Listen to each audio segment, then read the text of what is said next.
जी दोस्तों अस्सलाम वालेकुम। मैं लियाकत, तुसीं वेख रहे हो मेरा यूट्यूब चैनल। शाह गैंग दा शूटर इमरान मानी बाजवा पुलिस मुकाबले दे विच हलाक हो गया है। फैसलाबाद शाह गैंग दा खतरनाक शूटर आ Imran Mani circle officer CCD Madina division Faisalabad Ali Karam और SI टीम के साथ पुलिस मुकाबले दे विच हलाक होया है। ये पुलिस मुकाबला किहड़े एरिए दे विच होया और इमरान मानी दा ताल्लुक किहड़े एरिए तो है सी और इमरान मानी कितने मुकदमे दे विच मतलूब है सी।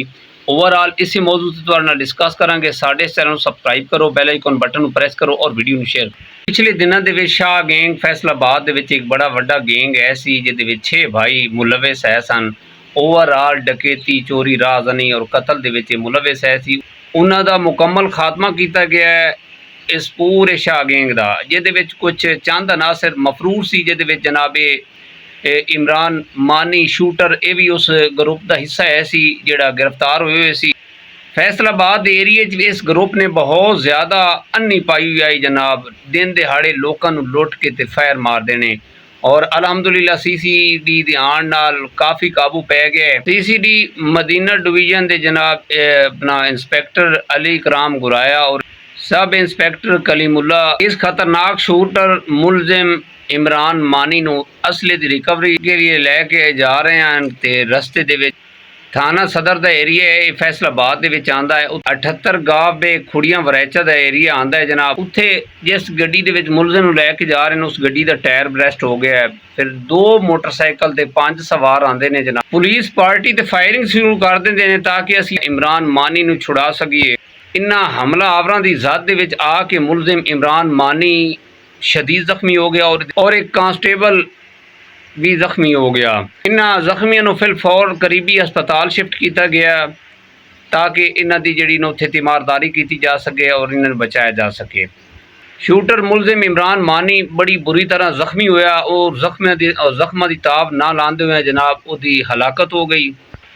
ज़राए दे मुताबिक इमरान मानी ते 4 मुकदमे रिकॉर्ड याफ्ता, इकदाम कतल, डकैती, राहज़नी, चोरी और पुलिस मुकाबले संगीन नोयत दे 20 तो ज़्यादा मुकदमात दे विच ये पुलिस नूं मतलूब आ।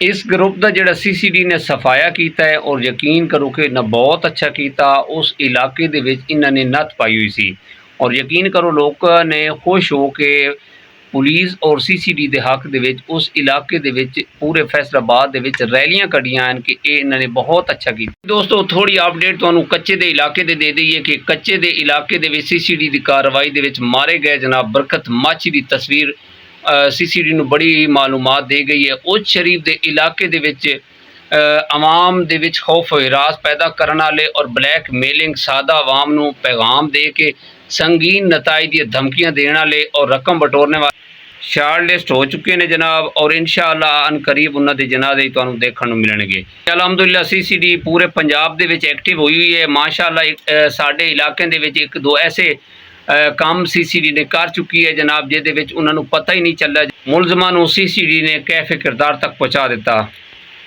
ये शाह गैंग 6 भाइयों का ग्रुप है सी जिन्होंने पूरे इलाके दे विच थरथली मचाई हुई सी।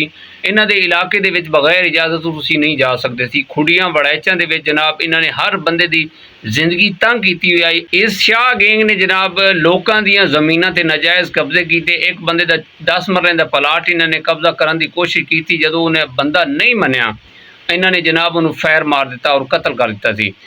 इस तरह संगीन जराइम दे विच जनाब ये ओवरऑल ग्रुप मुलविस है सी जिहदे विच ये जनाब एंड ते आके शूटर इमरान मानी जनाब जिहड़ा पुलिस मुकाबले दे विच पार होया है यही बहुत इहदा भी नां सी। और 4 भाई जिहड़े जनाब बखर दे इलाके दुल्ले वाले दे विच जनाब पुलिस मुकाबले दे विच पार होए सी और वेलडन अपना CCD पुलिस और असी दाद देने CCD पुलिस नूं कि इन्होंने बिल्कुल इन्हां दा पीछा करके इन्हां नूं कैफे किरदार तक पहुँचाया है और इंशाअल्लाह हर इलाके दे विच जनाब CCD बहुत अच्छा काम कर रही है और जराइम पेशा अफराद का खात्मा किया जा रहा है।